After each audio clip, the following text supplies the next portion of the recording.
Well, what did you think of it? What did you think of the modified video? Eh,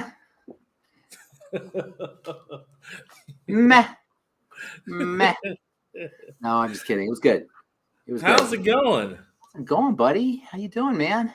What do you think of my Mets? Did they lose today, though? Didn't they? Well, they're playing now, pretty much. Oh, they're playing right now. They Are they playing right now? probably will lose. Yeah. Yeah, nah, I'm not impressed. Dodgers looking good though. Dodgers, Shohei. Dodgers looking pretty strong. Hey, everybody out there in I don't see everybody. YouTube There's no everybody tonight. and Rumble. There's people, man. We got peeps. You're a draw. No, I'm not. I got 6 people. What are you talking about? There's 15 people on Rumble. Okay. You get 6 on YouTube or so, and All right. people Am I a draw? on Twitter. Am I And a then draw? they'll watch. Other folks will watch later, and as we're going, more folks will get the email. So, at any rate, Let's welcome rock this joint. Thank you, AJ. welcome Thank to you for what you're doing. Pharmacist Ben's Bites. I saw you on LinkedIn the other day. Oh yeah, with my buddy. Which one? I did a couple LinkedIns. It was a woman with tattoos. Oh yeah, Hannah. She works for me. Yeah, we talked about appeals. Yeah. Skin peels. Esthetician stuff. You know, that's my real deal is skin. I love working with the skin. You know, I'm in the skin business. You know that probably. I do know that. I don't talk too much about it, but you guys, if you're out there and you want some kick butt skincare products, check out my Truth Treatments, truthtreatments.com. I'll tell you what I did. I took the water and the wax and the emulsifiers and the surfactants and the preservatives and all the BS out of the products, and I made them 100% active and functional. So use 1 or 2 drops. In addition, you know, this will make sense to you. I created topical nutritional supplements. All my products are topical nutritional supplements. Topical plant-derived minerals, topical vitamin C, topical vitamin D, topical melatonin. Basically nutritional supplements you put on top of your skin. Topical vitamin C, fat soluble. Just go on. You know, I don't like bragging about I don't like tooting my own horn, you know. But toot. But it's pretty good stuff, huh? Dude, I'm telling you, go online. Just look it up. Just look up the reviews. Yeah, I know. I actually have seen that. All right. Well, speaking of topical vitamins, I know one of the things that you always talk about is the power of vitamin C. Hell yeah. But there's this article that's kind of saying that vitamin C is maybe not all that in a bag of chips.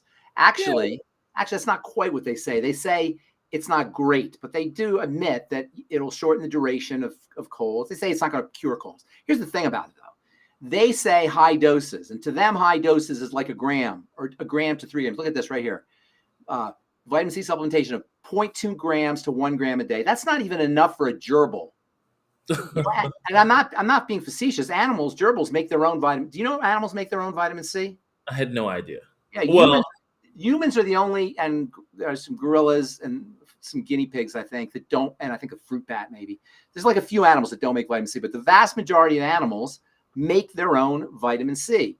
Humans lost the ability to make vitamin C hundreds of thousands of years ago. Nobody really knows why, but they think it's because we were eating a lot of fruit, so we didn't need to make the vitamin C, but nobody's really sure why. The point is humans don't make vitamin C. When an animal animals make vitamin C, and when an animal's under stress, it makes more vitamin C, because vitamin C is a stress management molecule, and it's no accident that the adrenal glands contain more vitamin C than almost any other, maybe more than any other organ in the body. There's a few organs that have vitamin C, but the adrenal glands, they're not organs, but they're glands, contain super high concentrations of vitamin C, and your adrenal glands are obviously your stress glands. So vitamin C is, you know, I give this analogy a lot, and I like this analogy. I'll give it again, and I know you like baseball. You know, in baseball, you got baseball players and they got Babe Ruth. Babe Ruth is like he's like not in the same category as a baseball player. Now you got Shohei, right? Vitamin C is the Babe Ruth of vitamins. You got your vitamins and then you got vitamin C. You got your baseball players and then you got your Babe Ruths, right? Vitamin C is the king. It is the most unbelievable molecule in my opinion. It's the most powerful, multifunctional, in combination with non-toxic molecule in all of nature. Obviously, you know, you can make a case for other molecules too, but vitamin C is right up there.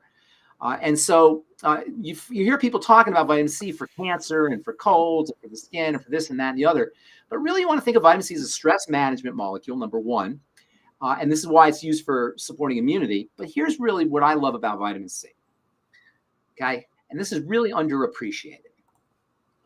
All of the things that we hate about aging, you're a young, handsome, studly guy now, but in a few years, you're going to be an old man.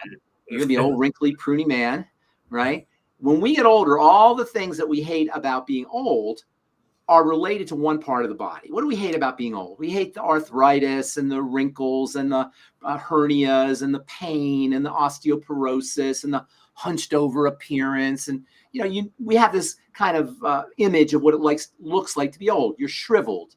You can't move as well, right? This is all because the major sign of aging that gives us the part of the aging process that gives us the most distress is deterioration of the connective tissue, right? And I know we've talked about this before, but real quickly, there's 4 types of tissue in the body. I use the word stuff because people get intimidated by the word tissue. So the body's made up of 4 types of stuff. You've got the meat, that's the muscle tissue, and the muscle tissue is wrapped around with connective tissue, and they are sort of integrated. The connective tissue and the muscle tissue are wrapped together. And then the whole thing is coated with what's called epithelial tissue, skin, but other things too, but epithelial tissue generally. And then it's electrified with neural tissue. Those are the 4 types of stuff, 4 types of tissue. Connective tissue, muscle tissue, epithelial tissue, neural tissue. The connective tissue is the part of the body that deteriorates the most significantly as we age. What vitamin C is, it's your connective tissue building vitamin. Without vitamin C, you can't build connective tissue. And because we get a modicum, a tiny little bit of vitamin C in our multivitamins, we don't notice that our connective tissue is deteriorating because of vitamin C deficiency, because we don't have a dramatic breakdown like when you have no vitamin C. When you have no vitamin C, you have a dramatic breakdown of the connective tissue that kills you. That's called scurvy. Scurvy is a horrible disease, and we don't really have scurvy anymore because people get a little bit of vitamin C. But if you were to get no vitamin C, you'd get scurvy and you die. And this was a condition that happened to sailors back in the days of yore. You've probably heard this story. I don't really need to repeat it here. But the point is that today we don't have scurvy, but we have what's called subclinical scurvy, right? Subclinical means it's not bad enough to kill you, but it's bad enough to cause problems. And the small amount of vitamin C that we get keeps us from dying, but it doesn't keep us from it doesn't allow us to thrive. You follow what I'm saying? We don't get enough to thrive because according to the medical model, not ripping on doctors here, they're good people, but according to centralized medicine, which likes to keep power for itself, you don't need more than what's called the RDA, the recommended daily allowance of vitamin C. And they're right, because with just 60 to 100 milligrams of vitamin C, a trace amount, that's all you need to prevent scurvy. But that's nowhere near enough. That's nowhere near enough to have you thrive, to build strong connective tissue, to keep wrinkles from happening, to keep your joints strong and your bones strong. And for you ladies out there worried about osteoporosis and your doctor put you on calcium or estrogen, guess what? Vitamin C is the bone building vitamin, not calcium, which is a mineral, or of course not hormones. It's vitamin C. Without enough vitamin C, you're going to have osteoporosis. I mean, if you're dosing yourself on vitamin C based on the RDA, the recommended daily allowance, or what I call the ridiculous deficiency allowance, because it keeps you ridiculously deprived, you're going to be dealing with these connective tissue deterioration problems that we consider to be normal aging. See what I'm saying? We consider subclinical vitamin C, the effects of subclinical vitamin C levels to be normal aging. So the wrinkles and the hernias and the prolapse and the arthritis and the osteoporosis, which are all part and parcel of connective tissue deterioration following vitamin C deficiency, are really, while we assume they're part of aging, are really caused by, at least partially, by nutritional issues, nutritional deficiencies, specifically in vitamin C. So vitamin C is the anti-aging vitamin. And what is aging? Deterioration of tissue. So it's the building vitamin. It helps you build the most important part of the body. And that's how we want to look at vitamin C. On top of that, it's very important for the immune system. And even this article, which is trying to diss on vitamin C, admits that you get right in this article. I was just reading it, before we went on here. It says there's a statistical. They demonstrate statistical significance in shortening the duration of symptoms. You can pull that up here. We'll leave it right there. Let's go over this here. Go up to a little bit more. Just go up a little bit. Yeah. Okay. The Cochrane Review conducted a meta-analysis comparing 29 studies, criteria included, blah, blah, blah. The analysis showed that supplemental vitamin C did not significantly reduce the incidence of colds. However, there was a statistically significant reduction in the duration of colds. Now, it says in terms of treatment, there was no evidence of vitamin C deficiency, but go up a little. Don't go back up. I want to show you something. It says 0.2 to 1 grams to 1 gram a day. That's ridiculous. That's 200 milligrams. 0.2 grams is 200 milligrams. That's nothing. And a gram is nothing. You can take 5 grams. You should take 5 grams when you're sick of vitamin C, 5 times as much. Or if you go by the lower doses, 25 times as much. So the next one, a 2001 study. Volunteers were divided, took doses ranging from 1 to 3 grams. Again, pathetically paltry doses. And then they say the data showed no significant difference in severity. Okay. Next one, a more recent analysis looked at 10 control studies. The analysis showed a small 15% reduction of more severe cold symptoms, but they didn't tell you how much they were using. So then they say, well, vitamin C is safe. Of course it's safe. It's completely non-toxic. You can inject huge amounts of vitamin C right into your blood. 50 grams right into your blood. Seriously. How do you that? To me, that's amazing that you can have that kind of window. In pharmacy, we have this concept we call the therapeutic window. That means the right where you need to be without having toxicity or no effects. If you don't have enough, you have no effects. If you have too much, you have toxicity. So right between those two levels is the therapeutic window. What I love about nutrition is you get a large therapeutic window. With a drug, this is the therapeutic window. It's like very, very tiny. With nutrition, you get a huge therapeutic window. Well, vitamin C, it's like this. It's the hugest of all they're all huge, but this is the hugest. So it's crazy not to err on the side of extra vitamin C. And this is one of the reasons why this product right here is such a rock star, because you get, in addition to a whole bunch of stuff, you get a large 1,000 milligram dose of vitamin C. If you do it the way I do it all day long, you're going to get 3 or 4, maybe even 5 grams of vitamin C. And that's where you want to be. Now, vitamin C it's very hygroscopic, which means water absorbing. So if you take too much, you may get some bloating or some digestive discomfort or intestinal discomfort. Some people, if they take too much, will get explosive diarrhea. In fact, we use vitamin C in the pharmacy as a laxative for emergencies. It's not great because it causes discomfort, but it's called an osmotic evacuant. Osmotic means it sucks up water, and evacuant means that was why I laughed, the evacuant part. Osmotic evacuant. Is that cool? And so vitamin C has some really interesting effects on the digestive tract, but you want to take it in divided doses because you don't want to feel uncomfortable. If you feel cold coming on, take extra vitamin C. If you're drinking a lot of water, take extra vitamin C, or use your Beyond Tangerine because then you get all the other nutrients as well.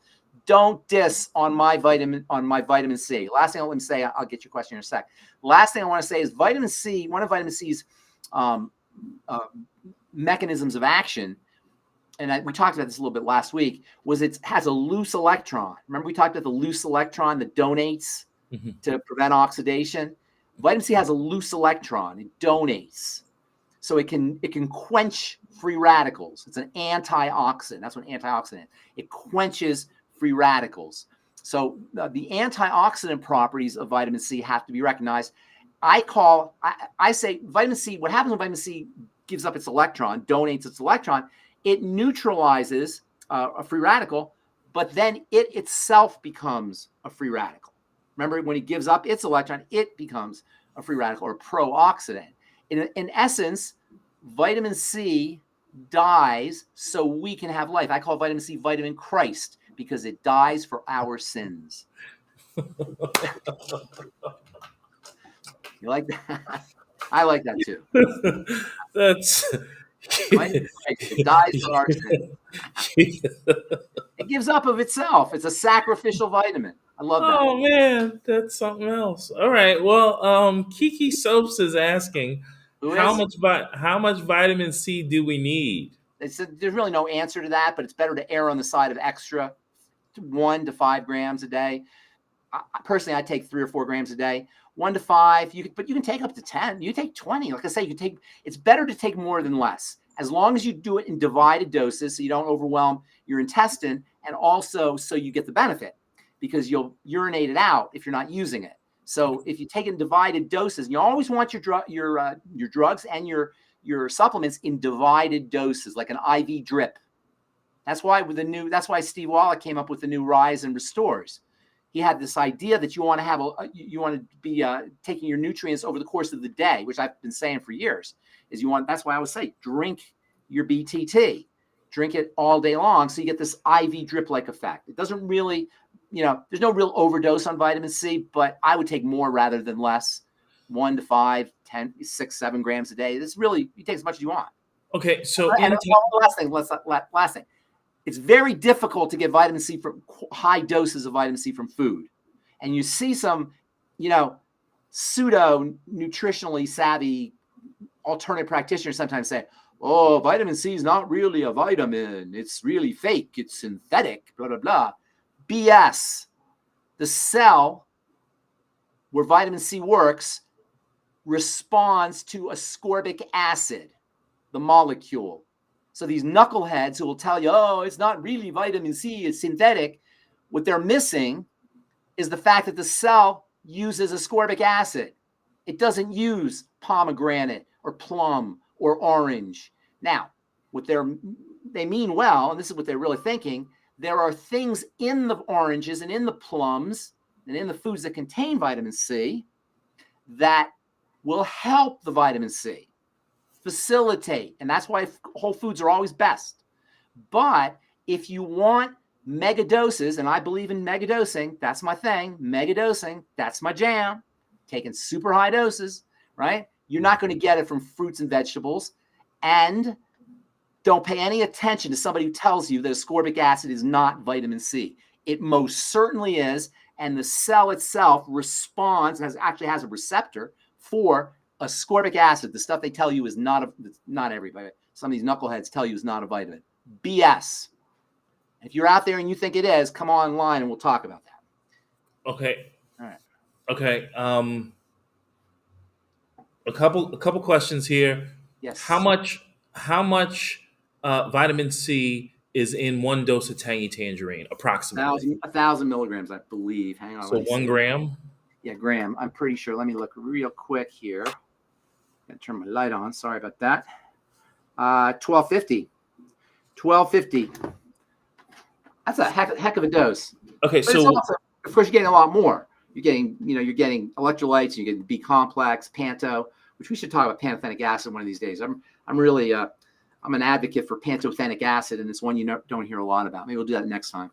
Okay, so you're suggesting that we should be doing 2 doses of tangy tangerine a day?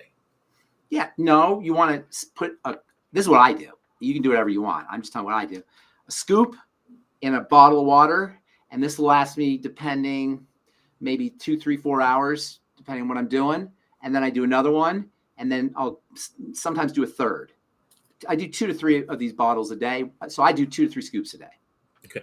So now if someone's got structural issues, they want to rebuild bones, should they be taking an extra vitamin C pill that we have? Yeah. You want to take extra vitamin C, but it's not like vitamin C you can't build bone without vitamin C, but that doesn't mean you take vitamin C and you're going to build bone. Well, I'm just suggesting if they're taking collagen and MSM and protein, MSM, zinc, magnesium, calcium, all that stuff. And then the vitamin C. The vitamin C is like, in biochemistry, we have a concept called the rate limiting step. It's like a bottleneck. The rate limiting step is the step at which nothing will happen afterwards if you don't meet that step. It's a block. It's a bottleneck. So vitamin C represents the bottleneck. Without vitamin C, you're not making collagen, connective tissue. Without vitamin C, it's the rate limiting step. Vitamin C performs the rate limiting step in the building of collagen, which is connective tissue. So without vitamin C, that bottleneck can't be bypassed, and you won't build connective tissue. That's not to say that just because you have vitamin C, you're going to build connective tissue, though. There's a lot that's involved in the building of connective tissue. As I say, there's a lot of nutrients that are involved. Sugar and processed foods will deteriorate connective tissue. You need essential fats for turning on the genetics of building connective tissue. And I don't say most importantly, but very importantly, exercise. And what's one of the cool things about exercise that folks don't recognize, and this is really interesting, when you exercise your biceps and the connective tissue around your biceps will secrete molecules that will build connective tissue in other parts of your body. Do you follow that? So there are, when you work out, you build the connective tissue everywhere, including your face. Going to the gym is great for preventing wrinkles. The molecules of building, some of them, they're called matrikines. These molecules are upregulated by exercise, so you get global systemic building effects when you do localized exercises. Does that make sense? You follow? So you do exercise for your legs, you get connective tissue building everywhere.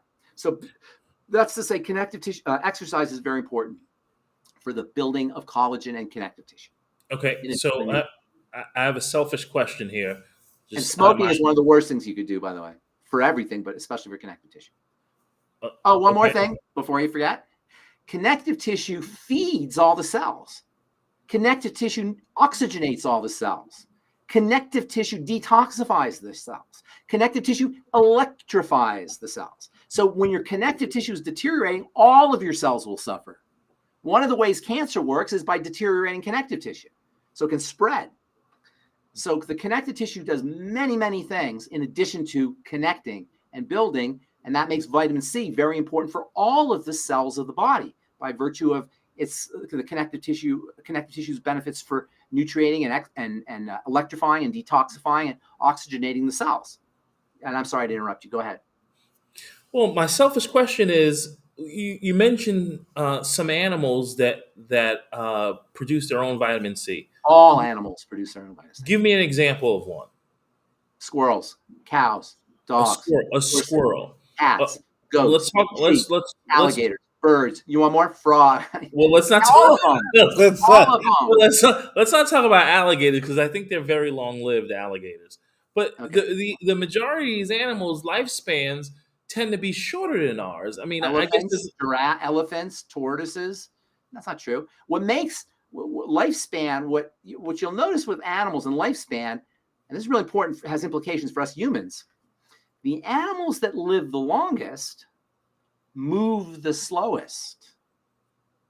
Think about sharks and tortoises, and they're always like this. They're slow. Elephants, slow. The longest living animals go slow. The shortest living animals, mice, rats, fruit flies, they're flitting around left and right, boom, boom, boom, boom, boom. They're burning up calories. They're burning energy. If you want to live a long life, this is why calorie restriction is so important. What is calories? They rev up the system. What you want to do is you want to calm the system down. The body wants to be calm with quick bursts of energy. They call that in exercise, they call that HIIT. Have you heard of HIIT training? High intensity interval training, right? That's the best way to grow, is you get bursts and then you stop. The body loves stress followed by long, luscious rest. Isn't that the best? When you stress, you work hard, and all of a sudden you just kick back. And if you kick back all the time, that's not as much fun. You ever been stuck in bed all day? That's terrible, right? That's not fun. But if you have a hard day's work, or you went out and you just played a invigorating game of pickleball or tennis or whatever, and then you kick back and rest, that's beautiful.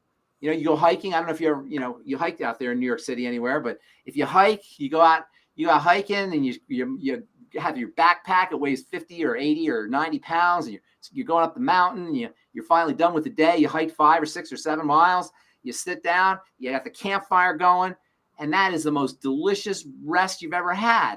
And then you drop a potato in the mud or the dirt, and you pick it up, and it's the most delicious potato you ever ate because you're so. You just feel so great and relaxed and calm. And that's what the body loves. The body doesn't love rest, and it doesn't want to stress all the time. It wants bursts. Mm-hmm. Long rest. So the animals that live, to get back to your question, the animals that live the longest are the animals that have the slowest metabolisms. Mhm. What we're doing in our culture, and we've talked about this before, what we're doing that accounts for our health misery is we are giving our body energy like we're trying to drink water out of a fire hose. The energy input into the body is analogous to trying to drink water out of a fire hose. It's boom. It's flooding our body with metabolic rever-uppers. And these metabolic rever-uppers cause the metabolism to rise, and this is what accounts for decreased longevity as well as disease, including cancer and inflammation, which is behind all chronic disease. Okay, before we go to the next topic that we had planned, Alex has been on YouTube a few times, and he's focused on his orthomolecular medicine doctor. And he's He asking, has an orthomolecular medicine doctor. what do you think about this? He's Well, what is asking your orthomolecular medicine? I had my book. I used to keep it on my desk. I don't know where I put it. Orthomolecular medicine. What does that mean? Ortho means correct. Molecular means molecule, correct molecules. Orthomolecular medicine is the medicine of correct molecules. That's where you use nutrients, which are the correct molecules, as medicine. Right? So it's basically what Dr. Wallach's been talking about for years and what I talk about. Orthomolecular medicine is using nutrients as medicine. I call orthomolecules, nutrients, God's medicine. And I make that joke, which is not a joke, but it sounds funny. Nutrients are what drugs dream they could be. When a drug goes to bed at night, it dreams it was vitamin C. And that because it wants to be an orthomolecule. It wants to be a real boy, like Pinocchio, I want to be a real boy. That drugs want to be a real boy. They want to be real. They want to be orthomolecules. They want to be correct. Orthomolecules are a drug's fantasy. Okay, fantastic. And if he has All an orthomolecular physician, hats off to him. That's great. And there are some. Okay. There are definitely some docs who recognize the importance of nutrients. Fantastic. I know that. Okay, so moving on to the next topic. You're going to make me pronounce these things, but Yes. just to give a little backstory. I have a client who has been suffering with Parkinson's, So and tragic to me. and different cognitive issues. He had tremors, but he's been on the program for a couple of months, and his tremors have gone away. But his motility is reduced. His ability to move. Yes, when that carbidopa and levodopa runs out. The drugs, you mean? When his drugs fade out, like when let me explain. Let's talk about this for a second. One of the ways the medical model works when there's a health challenge is it will try to replace chemicals that are missing. Hormone replacement therapy is a classic example of this. Thyroid hormone is a classic example of this. People have hypothyroidism, they get synthroid. Or Parkinson's disease. Instead, they're not making dopamine, so they give them a fake dopamine, a drug version of dopamine. Here's the problem with that. You can't replace these molecules because these molecules are intelligent and responsive. And they go up and down depending on the environment, on what's needed. So if you try to replace a missing molecule because your gland is damaged or unhealthy or it's somehow non-functional, it's not producing the hormone, you're going to end up with a spike and then a drop. That's how drugs work. You get spike and then you get a drop. And so it's very difficult the body is exquisitely responsive to the environment. And it's very difficult for the body to respond when it's on these artificial hormones, these exogenous hormones, be they thyroid hormone replacement therapy, estrogen, progesterone, testosterone, or dopamine, Cinemat. They call it Cinemat, levodopa, carbidopa. Okay, now some patients say, well, I feel better when I'm on my dopamine, when I'm on my drug. I got that. I understand that because now you got a hormone. You didn't have the hormone before. But it's not the ideal way to give the body, to repair the body or to restore the body back to functionality. As is evidenced by the fact that people with Parkinson's disease still have their Parkinson's disease, even though they're on their dopamine. Nobody's cured. Nobody's reversed. They're just in the game. And that's what medicine does. It keeps you in the game. It just keeps you alive. Medicine is about keeping you alive. Is that a bad thing? Of course not a bad thing. It's a great thing. That's why medicine is so great. It keeps you alive, but it doesn't allow you to thrive. So if you're just happy being alive, great. Go to the doctor, get your medicine. But if you want to thrive, you got to do it a lot more intelligently. As far as your cinnamon and your dopamine goes, Parkinson's disease is caused by a deterioration of a part of the brain that makes dopamine. A part of the brain that makes dopamine that's associated with movement. Dopamine is associated with movement. Dopamine is the molecule of more. Dopamine is the molecule that gets you to do things. It gets you to go over the hill to see what's over on the other side, to see if the grass is greener on the other side. It makes you evolve. Do you ever, you probably, I don't know if you did this. Women do this all the time. You know, if there's any women out there, you can relate. You meet a guy you like, and you do the little winky thing. You write notes to your girlfriends, and it's all fun and games. And it's all, you get a little buzz out of it, and then finally you get the guy, and then it's not so much fun anymore, right? Then you got to deal with all the day-to-day stuff, right? You got to deal with the guy. You got to deal with his burping and his beer and his, and his misogyny or whatever the heck he's doing. It's not as much fun. Dopamine is the molecule that gets you to have fun, to push ahead, to flirt, to see what's around the corner, to finish a project, to do things. They call it the molecule of more. It gets you to do more. When you don't have enough dopamine, not only do you not have more, what is Parkinson's disease, lack of dopamine? You can't complete actions. Really? And these are micro actions. It's not like finishing a project. You can't open the door. You can't hold a glass. If you have Parkinson's, I'd be like this. I wouldn't be able to drink. You can't complete movements. Dopamine helps you complete movements. It's the molecule more. It gets you to close the door, to hammer a nail, to do all the things we do. Without dopamine, you can't do that. And so Parkinson's is a disease where you can't do stuff. It's a horrible, horrible, horrible disease. And what makes it so horrible, it's one of the most unnecessary, gratuitous of all the chronic diseases. And it's so easy to reverse. Unless you have trauma, like football players, sometimes football players are boxers, Muhammad Ali, if they have major damage, it's a little bit harder. It is harder if you have major damage. You can probably do a lot. But for most people, Parkinson's is not caused by boxing or getting hit in the head. It's caused by long-term inflammation in the blood, inflammatory factors in the blood. Same thing, dirty blood. I'll talk about that in a second, but let me just get into what Parkinson's is. So you got a part of the brain that makes dopamine. It's called the substantia nigra. Substantia means substance. Nigra means black. It's the black substance, right? Substantia nigra, the black substance. Why is it the black substance, by the way? What's black about it? Melanin, pigment. Yes, skin pigment. How's that? The pigment in your skin that makes you black, that gives you color, it's in your brain, inside. So anytime some knucklehead talks about melanin in the sun, it's inside your body. Melanin. It's electrical. Melanin has an electrical property, and the brain obviously is a very powerful electrical system. So anyway, the substantia nigra deteriorates. You don't make dopamine. The substantia nigra is very close to the part of the brain where your cerebral cortex is, where your brain is, or where your where you make decisions, the part where you're creative, where you think, the advanced brain. They call it the neocortex. When your substantia nigra deteriorates, eventually, if it happens long enough, you can suffer from Parkinson's dementia, which is the same thing as any other dementia. The reason I bring this up is because dementia is just a deterioration of brain tissue. It's not anything special, and Parkinson's isn't anything special. It's just a deterioration of tissue. So then the question becomes, why?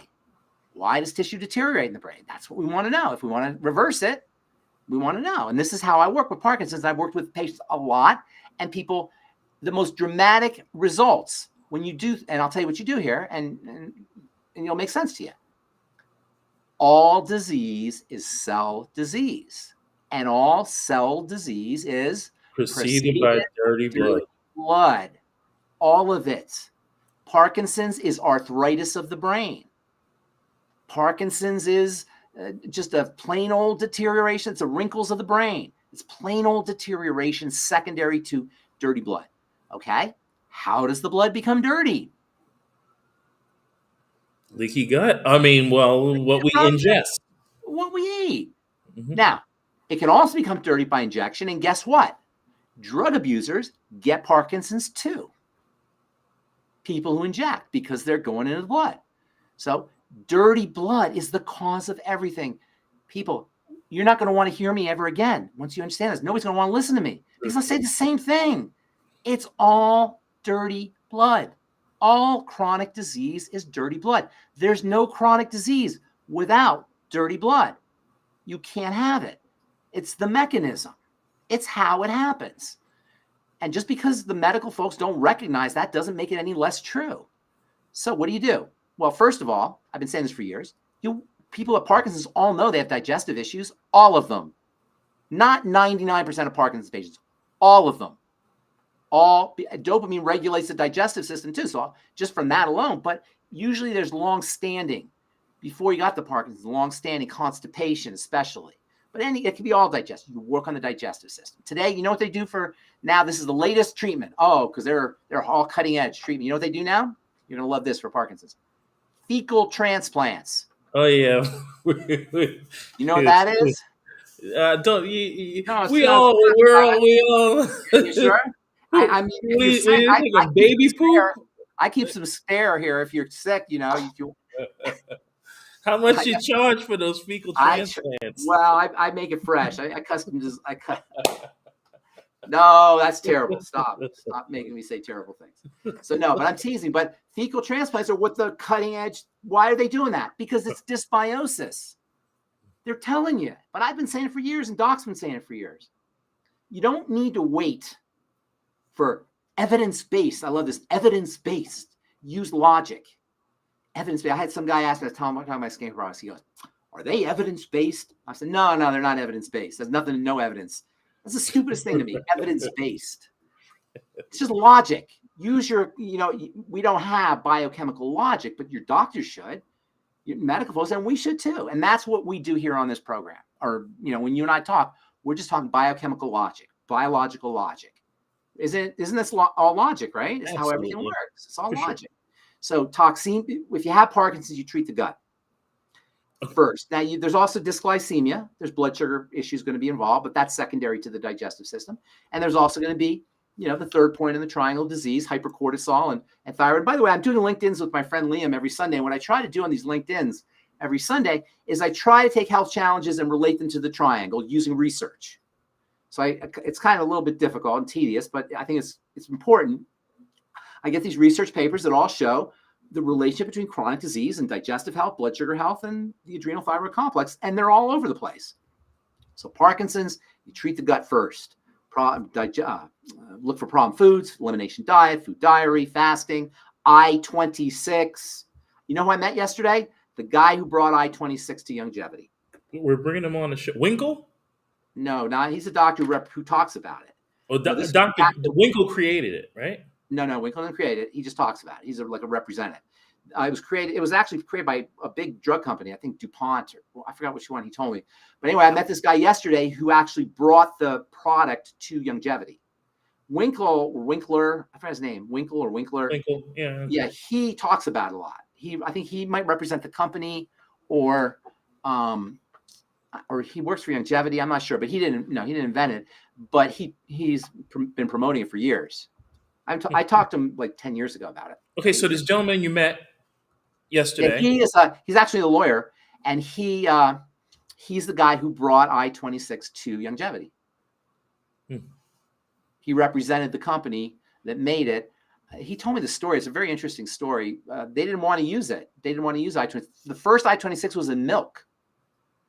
They thought of putting the stuff in milk, but because there was the relationship between animals and milk created some immune issues, so they switched it over to eggs, which I thought was kind of interesting.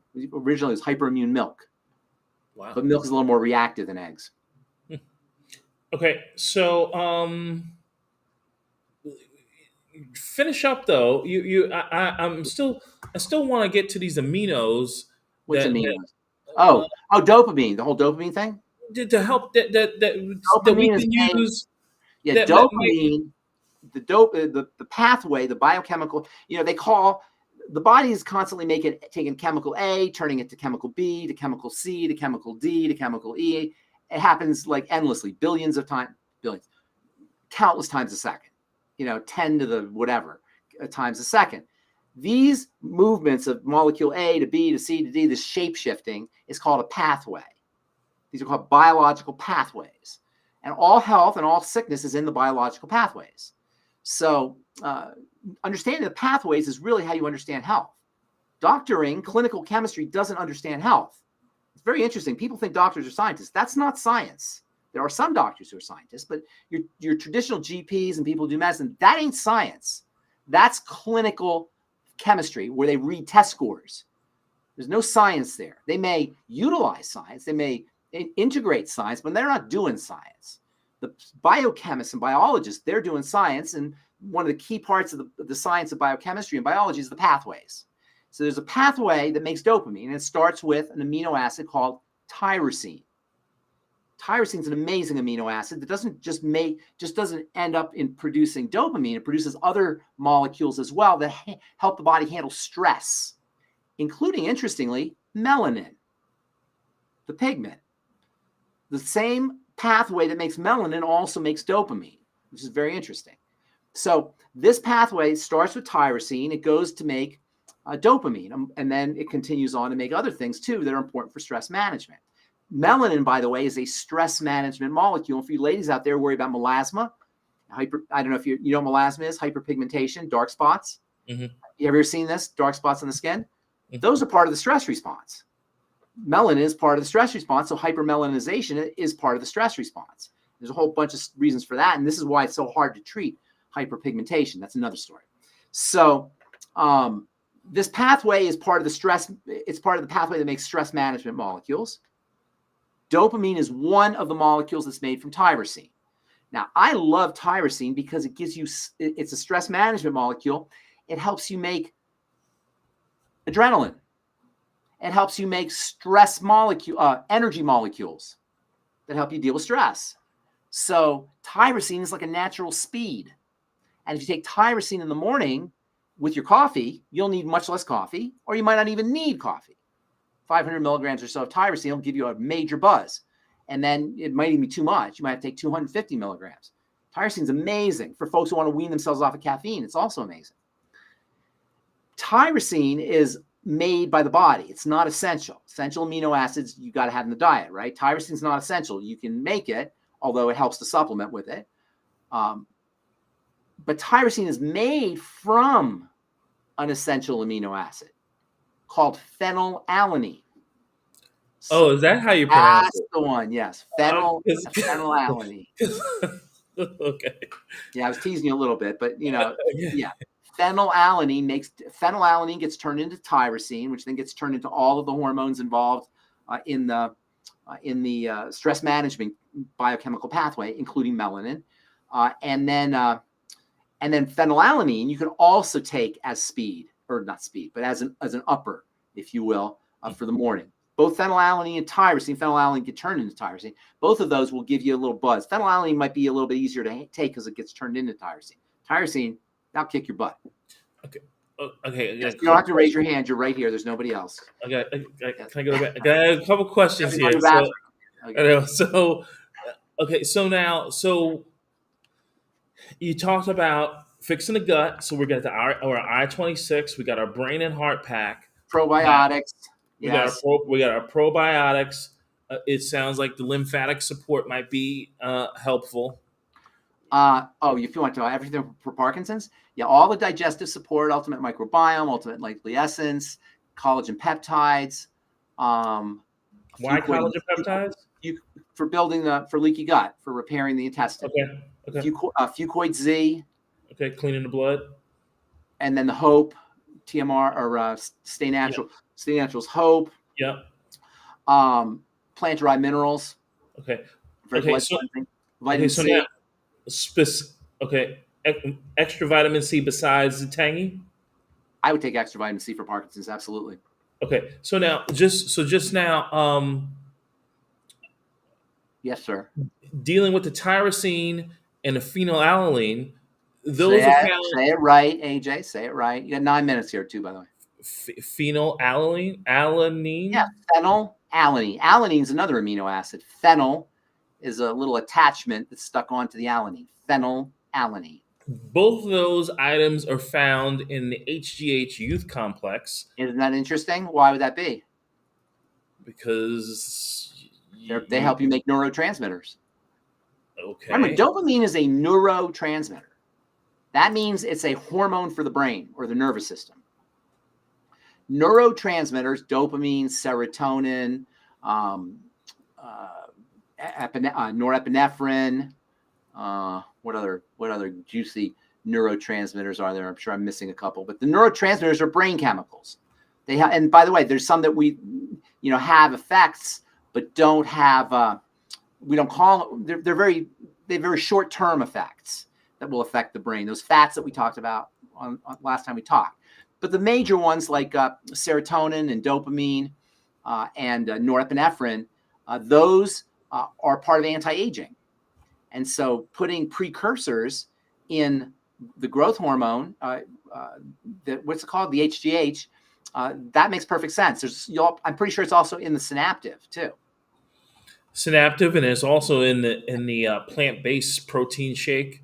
I mean, they're That's a in. bonus. Yeah, they put them in. They put the amino acids generally. Steve Wallach, who's doing the formulating, he's quite a formulator. He knows his stuff, and They're both in rebound. yeah, yes, probably because they're helping you recover. Stress They're in management zero. and recovery. They're in zero test. Okay, that makes sense. In the BTT in particular. They're important. Now, if you really want to get the big doses, though, you want to take 500 milligrams or so, a good healthy dose. And by the way, because this gets turned into dopamine, this might be a strategy for your Parkinson's patient. Well, this is why I asked about it. Yeah. So now, so should I use the HGH and the zero test? And I would take higher doses. I would do higher doses. I would so, just take are you straight. gonna find a way for them to get a higher dose? Yeah, of course. You just go, buy them at the store. You're not going to get the high. You're not going to. There's no. We don't have a Parkinson's supplement. Mm-hmm. If you want, I'm telling you what I would do if I had Parkinson's. Yes, I would buy extra tyrosine or extra phenylalanine if I had Parkinson's. But I would work. I don't like to me, building dopamine is not the most effective strategy. I'm trying to wean them off of the levodopa carbidopa. I-26, digestive support. I'm working with a guy in Alabama now, Chris. He couldn't figure out how to get off his drugs, tremors, shakes, limps. In a week of watching his foods, he got more relief than he did from years with the doctor. And I talk to him every month, once a month now or so. He noticed every time he eats certain foods, and this is what you want to notice, you have Parkinson's, do a food diary, connect tremors to foods. He noticed gluten and bread and cereal and sweets, food everybody loves, would make him have tremors. He didn't know before. Just noticing it is powerful because it's such a, me and you are healthy, but can you imagine what that must be like? Have you ever seen it? Parkinson's? Yeah, I think when it so. gets really bad, it's like, and by the way, here's something else interesting for you. It's very difficult to have Parkinson's disease in the bathtub. Mm-hmm. Why would that be? Because you're relaxed. Yes, exactly. So what you want, one of the greatest things you do if you're dealing with Parkinson's is figure out a way to do muscle relaxation, slow, deep breathing, massage, body work, hot tubs, hot water. These all relax the muscles. It's very difficult to have tremors when you're all relaxed. So what does that tell you? There's a certain tension. There's a certain hypercontraction, hypercontractility that a Parkinson's patient is dealing with. So just learning to relax the musculature can help relax the body. And I'm not sure how much of Parkinson's is just less about deterioration of the brain and more about hypercontractility due to elevated stress hormone or emergencies. I don't know. I don't know the answer. I'm not going to tell you that's what it is because there is an aspect of brain deterioration for sure. But I can tell you when people's muscles are relaxed, it's very difficult to have tremors. Well, you shortchanged the people on the fats conversation last week, I so did. we're gonna have to pick that up next week. Okay. Well, Um, do we have any final questions here? well, just comment. Bruce says minerals and marriage counseling all in one. With the marriage, did I give marriage counseling? You kind of did. You got when you. Oh, about the dopamine. And then Well, listen, Kiki. you guys, you should know this. I love psychology. I am an amateur psychologist, and I love spiritual psychology too. And I don't talk about it that much, but I'm going to start talking about it because I think that's really important. And while we love our nutritional supplements, and I've been using supplements and recommending supplements since I was a kid, literally since I was a kid. I don't know if I ever told you this. I cured myself of acne, and that's when I really discovered this whole thing of how important supplements were. And then I really got into it with the skin. So I'm a huge believer in supplements. But SMEP, spiritual, mental, emotional, physical, the 4 dimensions of healing, they're all important, all the levels from the top down. And it happens to be that when you're spiritually correct, mentally correct, emotionally correct, usually you're going to be physically correct too. You're going to at least want to be physically correct. And that tells you that behind physical dysfunction or physical pathology or breakdown, there's always emotional, mental, and spiritual components too. There's this thing, they did this thing called the ACEs study, ACES, ACEs study. The ACEs study is the Adverse Childhood Experiences study. And that's a study that they did, I forgot, 20 years ago or 30 years ago or so. And it might even be continuing, where they link crappy childhoods to disease. Mm-hmm. Now, some people had really, really traumatic childhoods. I had not a great one, but it gets worse. Some people have really traumatic childhoods, and almost all chronic diseases related to those. But even just a mildly not great childhood can have an impact on your further health and longevity via programming. We get conditioned and programmed when we're very young, when we can't express ourselves. Think about this, AJ. Before we can express ourselves, we're like 1-year-old, 2-year-old. We don't have words. We don't have concepts. We're in a brain state called theta waves. Or we're producing theta waves, which are all imagery. There's no words really. And stuff happens. You can't talk about it. You can't process it. It goes into your body. It becomes somatic. And from that point, you are going to be impacted subconsciously, meaning underneath your awareness. It's going to be part of you. And this is why people want to quit, but they can't, right? You ever wonder why I want to quit, but I can't? Why is it that you can't? Because there are subconscious drives that are underneath your awareness. You don't know why you do them. I know I'm not supposed to eat sugar. I'm eating sugar. I know I'm not supposed to do drugs. I'm doing drugs. I know I'm not supposed to smoke. I smoke. I know I want to have $1 million. I can't figure out a way to make money. I know, whenever we have these things that we want, but we can't get, or these ways of being that we can't change, rest assured there are subconscious motivations. That is motivations that you're not aware of. They're subconscious. They're underneath your awareness. Where do these things come from? From childhood, from when you could not express. They get stored somatically, and they get programmed, and they get, people think the subconscious is a place. It's not a place. It's just stuff that you're not aware of that motivates you. Think about, do you ever do this? Do you ever drive from point A to point B, home from work? You get home and you're like, damn, I don't even know how I got home. I completely forgot everything, but you were fine. You drove 80 miles an hour next to a truck in between, you passed, you did all these things, and you weren't even there, right? But you did fine, right? That's subconscious. That driving behavior is subconscious. It's underneath your awareness, and that's how sports are. Yogi Berra said, I can't think and hit at the same time. Right? And you can't. I don't know if you ever played baseball, but if you think, you can't perform. And this is what causes things like stage fright and problems with performance. If you're conscious, yes. So you have to understand that there are subconscious drives for things. And one of the keys to being healthy as we age, mentally and emotionally healthy and spiritually healthy, is to make your subconscious motivations and drives conscious, to become aware of why you're doing what you do.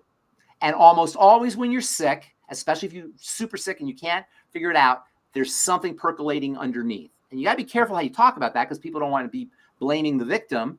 You got to be careful about that. But instead of blaming the victim, you can say, this is where we have power and this is where we have control. So Ben, I know you got to go. I gotta do go. have one last question. Yes. What's your third favorite product from Truth from the Third, Truth line? Your third third favorite? what were they think my first two are? Oh, well, I don't My know. first favorite is probably my transdermal C serum. Second would be my retinol serums. And third would have to be my peppermint salicylic cleanser because I love peppermint. Peppermint salicylic cleanser the best shaving cream you'll ever use. It's got salicylic acid for lightening the skin, for anti-aging, for reconditioning the skin. It feels awesome. You'll think it's like a lotion, even though there's no lotion in it. It's very, very lipid rich because I'm all about lipids. I'm all about fats. Yeah, I Thanks know for asking whoever that you. was. Who was that? That was me asking. I need to Oh, know. you I need to asked know. that. Oh, I need to know. I need to know. okay. All right. Thank you, AJ. You're doing great stuff. Great work. Thank you so much. Thank you. And thanks for everybody. And we got Daily with Doc tomorrow. See you in Daily with Doc tomorrow. Can we talk And about hey, fat? listen, one last thing.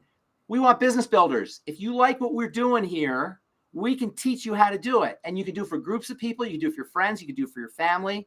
And it is all logical. And it's great. If you're on this call, you probably like this kind of stuff anyway. It's kind of fun stuff, I think. Don't you? I agree.